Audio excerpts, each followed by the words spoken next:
Bonjour à tous, nous allons étudier la 7e Mishnah, la dernière Mishnah du 7e Pérec.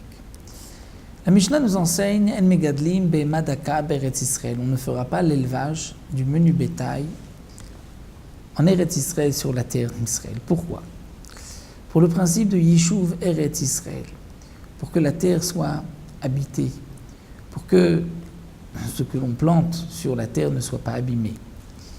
Le menu bétail a l'habitude de manger tout ce qu'il trouve sur son chemin, les graines, et donc de cette manière, le menu bétail va nuire au Yishuv d'Eretz Israël, c'est-à-dire l'habitation d'Israël, et c'est pour cela qu'on ne pourra pas élever le menu bétail en Eretz Israël. Aval megadlim beSouria, mais en Syrie, la Syrie faisait partie des terres que David Ameler, que le roi David avait conquis, mais ce n'est pas considéré comme, il n'est pas la Kedusha d'Eretz Israël, la terre d'Israël, étant donné que c'était un kibush yachid d'un particulier, de David Ameler.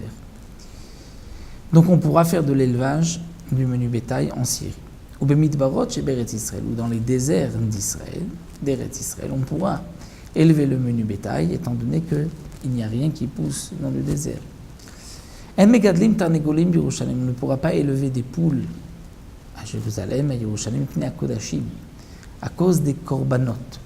Les korbanot sont mangés à Yerushalayim. Et les poules ont l'habitude de fouiller dans les décharges, dans les poubelles, et ils risquent de faire sortir un morceau de chéretz d'un reptile mort.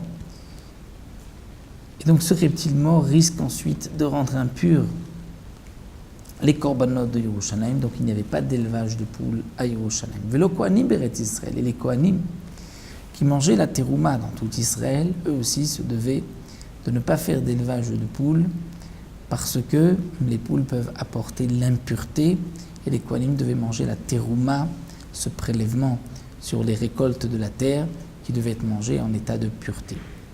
Donc velo kohanim beretz Israël mipnei atarot, à cause des tarot de la terouma. La Mishnah nous dit megadlim chazirim bechol makom, on ne peut pas élever de cochon bechol makom, dans tous les endroits, c'est-à-dire nulle part. Le juif ne peut pas élever le cochon. Pour quelle raison? La Gemara nous explique, c'est ce que le Barthénora nous rapporte, que lorsque, à l'époque du deuxième temple, du deuxième Beth Amikdash, les rois de Hashmonaïm se sont disputés l'un contre l'autre, ils avaient l'habitude d'apporter malgré tout le korban tamid chaque jour. Donc les rois Hashmonaïm se disputaient, il y avait un roi à l'intérieur de la vieille ville, un autre à l'extérieur, et ils sont sortis en guerre l'un contre l'autre. Malgré tout, ils apportaient tous les jours le korban tamid. Donc de l'extérieur, ils apportaient une bête. Cette bête était levée et apportée comme korban tamid, comme compte quotidien, à l'intérieur du Beth Amikdash. Un jour, un homme a conseillé à ceux de l'extérieur de ne pas leur envoyer un korban. Tant qu'il y a le korban, il leur a dit, vous ne pourrez pas les vaincre. Il leur a dit, vous allez, la prochaine fois, lorsqu'ils vont vous donner de l'argent pour acheter un korban, vous allez leur faire monter un cochon. Et le cochon, effectivement, est monté sur le long de la muraille. Il a été tiré, et lorsqu'il est arrivé au milieu de la muraille, il a enfoncé ses ongles dans la muraille, et il y a eu un tremblement de terre de 400 parsaot sur 400 parsaot. Une parsa, c'est environ 4 km. On imagine 400 parsaot sur 400 parsaot, un tremblement de terre. Et à ce moment-là, les chachamim ont maudit celui qui va élever le cochon. Arour amegadel chazer. Donc on ne pourra pas élever le cochon bechol makom, dans n'importe quel endroit. La Mishnah termine, le Igadel Adam est à Kelev. On ne pourra pas non plus élever un chien.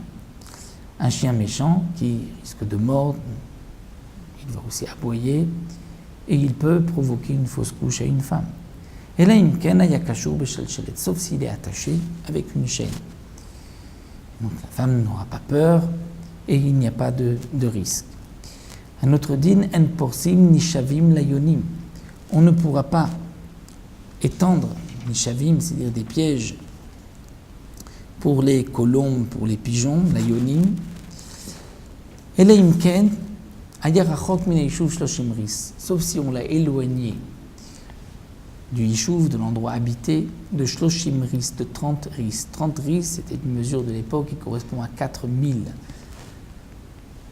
environ 4 kilomètres. C'est les shloshim ris. Puisque si on met un piège proche de la ville, on risque de prendre les yonim, c'est-à-dire les colombes ou les pigeons appartenant aux habitants de la ville, et donc il y a là un problème de vol, de gezel.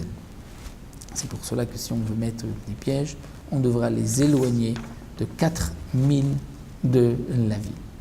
Voici donc pour le 7e pérec, et on poursuivra avec le 8e pérec qui concerne les blessures qu'un homme a pu faire à son prochain. Combien devra-t-il payer? Qu'est-ce qu'il devra payer? Nous verrons Bezrat Hashem dans les Mishnayot qui suivront.